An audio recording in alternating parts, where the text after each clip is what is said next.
जय श्री कृष्ण। नमस्कार दोस्तों, स्वागत है आपका मेरे YouTube चैनल आर के भक्ति में।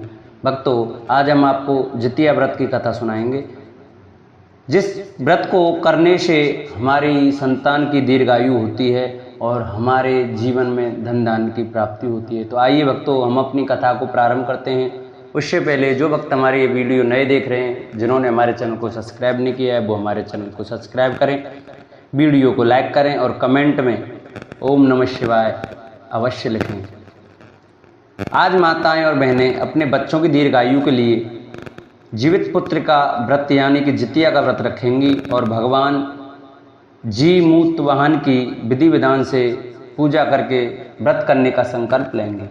हर साल आश्विन मास में कृष्ण पक्ष की सप्तमी वृद्धा अष्टमी तिथि में ये व्रत किया जाता है।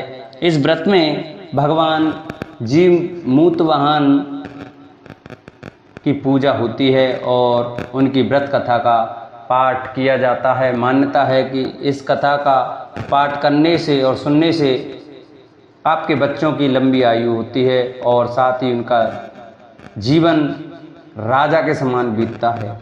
तो आइए भक्तों, हम अपनी कथा प्रारंभ करते हैं। एक बार नैमिषारण्य के निवासी ऋषियों ने संसार के कल्याणार्थ सूत जी से पूछा, हे सूत जी, कलकाल में लोगों के बालक किस तरह दीर्घायु होंगे, इसको कहिए। सूत जी बोले, जब द्वापर का अंत और कलयुग का आरंभ था, उसी समय बहुत सी शोकाकुल स्त्रियां ने आपस में सलाह की थी कि क्या इस कलयुग में माता के जीवित रहते पुत्र मर जाएंगे। जब वे आपस में कुछ निर्णय नहीं कर सकीं, तब गौतम जी के पास पूछने के लिए गईं। जब उनके पास पहुंची तो उस समय गौतम जी आनंद के साथ बैठे थे। उनके सामने जाकर उन्होंने मस्तक झुकाकर प्रणाम किया।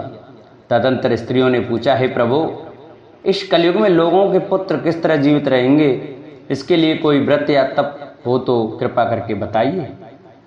इस तरह उनकी बात सुनकर गौतम जी बोले, आपस में बहुत बातें कहूँगा जो मैंने पहले से सुना है। गौतम जी ने कहा, जब महाभारत युद्ध का अंत हो गया और द्रौपद पुत्र अश्वत्थामा के द्वारा अपने बेटों को मरा देखकर सब पांडव बड़े दुखी हुए, तो पुत्र के शोक से व्याकुल होकर द्रौपदी अपनी सखियों के साथ ब्राह्मण श्रेष्ठ धौम्य के पास गईं और उसने धौम्य से कहा, हे विपेंद्र, कौन सा उपाय करने से बच्चे दीर्घायु हो सकते हैं, कृपया करके ठीक ठीक कहिए।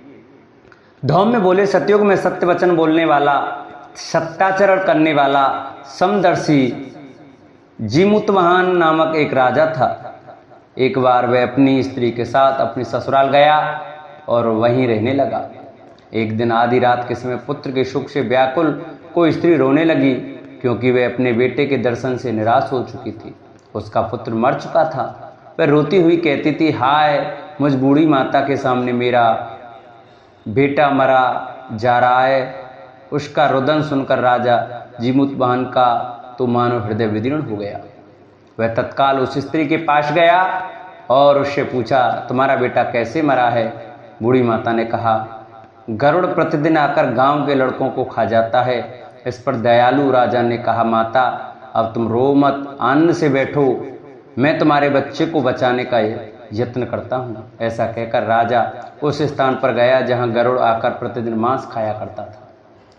उसी समय गरुड़ भी उस पर टूट पड़ा और मांस खाने लगा। जब अतिशय तेजस्वी गरुड़ ने राजा का बायां अंग खा लिया तो झटपट राजा ने अपना दाहिना अंग फेर कर गरुड़ के सामने कर दिया। यह देखकर गरुड़ जी ने कहा, तुम कोई देवता हो? कौन हो? तो मनुष्य तो नहीं जान पड़ते। अच्छा, अपना जन्म और कुल बताओ। पीड़ा से व्याकुल मन वाले राजा ने कहा, हे पक्षीराज, इस तरह के प्रश्न करना व्यर्थ है। तुम अपनी इच्छा भर मेरा मांस खाओ। यह सुनकर गरुड़ रुक गए और बड़े आदर से राजा के जन्म और कुल की बात पूछने लगे। राजा ने कहा, मेरी माता का नाम शैव्या और मेरे पिता का नाम शालिवाहन है। सूर्यवंश में मेरा जन्म हुआ है और जीमूतवाहन मेरा नाम है। राजा की दयालुता देखकर गरुड़ ने कहा, हे माँ बाप, तुम्हारे मन में जो अभिलाषा हो वह वर मांगो। राजा ने कहा, हे पक्षीराज, यदि आप मुझे वर दे रहे हैं तो वर दीजिए कि आपने अब तक जिन प्राणियों को खाया है वे सब जीवित हो जाएं। हे स्वामिन, अब से आप यहाँ बालकों को न खाएं और कोई ऐसा उपाय करें कि जहाँ जो उत्पन्न हो वे लोग बहुत दिनों तक जीवित रहें। धौम्य ने कहा कि पक्षीराज गरुड़ राजा को वरदान देकर स्वयं अमृत के लिए नागलोक चले। वहाँ से अमृत लाकर उन्होंने उन मरे मनुष्यों की हड्डियों पर बरसाया। ऐसा करने से सब लोग जीवित हो गए जिनको कि पहले गरुड़ ने खाया था। राजा के त्याग और गरुड़ की कृपा से वहाँ वालों का बहुत कष्ट दूर हो गया। उस समय राजा के शरीर की शोभा दूनी हो गई थी। राजा की दयालुता देखकर गरुड़ ने फिर कहा, मैं संसार के कल्याणार्थ एक और वरदान दूंगा। आज अश्विन कृष्ण सप्तमी से रहित शुभ अष्टमी तिथि है। आज ही तुमने यहाँ की प्रजा को जीवन दान दिया है। हे वत्स, अब से यह दिन ब्रह्म भाव हो गया है। जो मूर्ति भेद से विविध नामों से विख्यात है, वही त्रिलोक से पूजित दुर्गा अमृत प्राप्त करने के अर्थ में जीवित पुत्रिका कहलाई है। सो इस तिथि को जो स्त्री या उस जीवित पुत्रिका की और कुश की आकृति बनाकर तुम्हारी पूजा करेंगी तो दिनों दिन उनका सौभाग्य बढ़ेगा और वंश की बढ़ती होती रहेगी। हे माँ बाप, इस विषय में विचार करने की भी आवश्यकता नहीं है।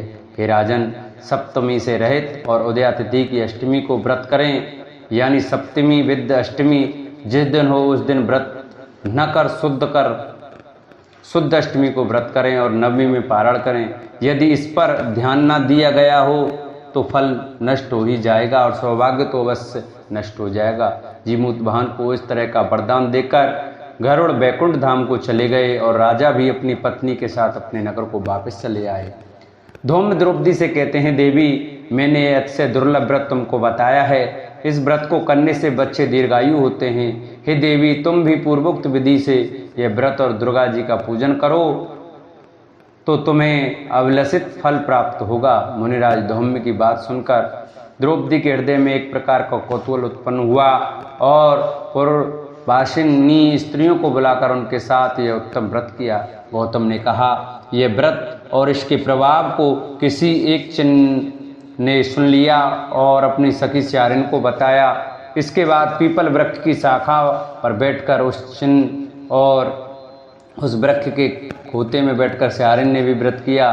फिर वही चिन्नी किसी उत्तम ब्राह्मण के मुंह से यह कथा सुनाई और पीपल के खोते में बैठी हुई अपनी सखी को सुनाया। स्यारिन ने आदि कथा सुनी थी कि उसे भूख लगाई और वह उसी समय सबसे भरे शमशान में पहुंची। वहाँ उसने इच्छावर मांस का भोजन किया और चनी बिना कुछ खाए पिए रह गई और सवेरा हो गया। सवेरे वह गौशाले में गई और वहाँ गौ का दूध पिया। इस तरह नम्मी को उसने पारण किया।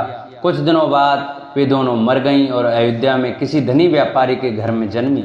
संयोग से उन दोनों का जन्म एक ही घर में हुआ, जिसमें स्यारिन ज्येष्ठ हुई और चिन्न छोटी। में दोनों सभी शुभ लक्षणों से युक्त थीं, इसीलिए बड़ी लड़की काशीराज के और छोटी लड़की मंत्री के साथ गार्हपत्य अग्नि के सामने विधिपूर्वक ब्याही गईं।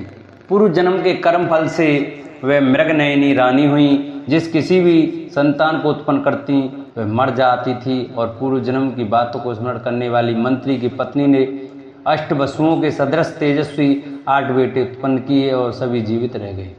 अपनी बहन के पुत्रों को जीवित देखकर ईर्ष्यावश राजपत्नी ने अपने स्वामी से कहा कि यदि तुम मुझे जीवित रखना चाहते हो तो इस मंत्री के भी पुत्रों को उसी जगह भेज दो जहाँ मेरे बेटे गए हैं, अर्थात इन्हें मार डालो।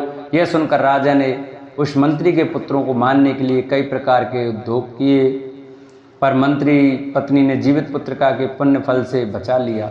एक दिन राजा ने अपने आदमियों से उन पुत्रों का सिर कटवा कर पिटारी में रखवाया और वह पिटारी उनकी माता मंत्री पत्नी के पास भेज दिया, किंतु वे 8 सिर बेशकीमती जवाहरात हो गए और भले चंगे वे 8 लड़के अपनी माता के पास वापस चले गए। उनको जीवित देखकर राजपत्नी को बड़ा विस्मय हुआ। अंत में वे मंत्री की पत्नी के पास आई और उसने पूछा, बहन, तुमने कौन सा ऐसा पुण्य किया है जिससे बार बार मारे जाने पर भी तुम्हारे बेटे नहीं मरते? इस पर मंत्री की पत्नी ने कहा, पूर्व जन्म में मैं चिन्ह थी और तुम स्यारिन। हमने और तुमने साथ साथ जीवित पुत्रिका का व्रत किया था।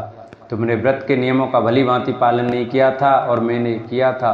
इसी दोष से हे बहन तुम्हारे बेटे नहीं जीते और राजरानी अब भी तुम उस जीवित पुत्रिका का व्रत को करो तो तुम्हारे बेटे दीर्घायु होंगे। मैं तुमसे सच सच कह रही हूँ। उसके कथानुसार रानी ने व्रत किया, तभी से उसके कई बेटे सुंदर और दीर्घायु होकर बड़े बड़े राजा हुए।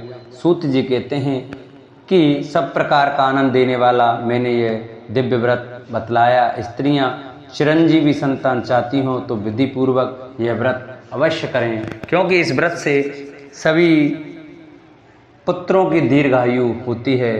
तो जिन भक्तों को हमारी यह कथा अच्छी लगी हो वो हमारी कथा को शेयर करें, चैनल को सब्सक्राइब करें, वीडियो को लाइक करें और कमेंट में जी मूत वाहन की जय अवश्य लिखें। बोलो बांके बिहारी लाल की जय।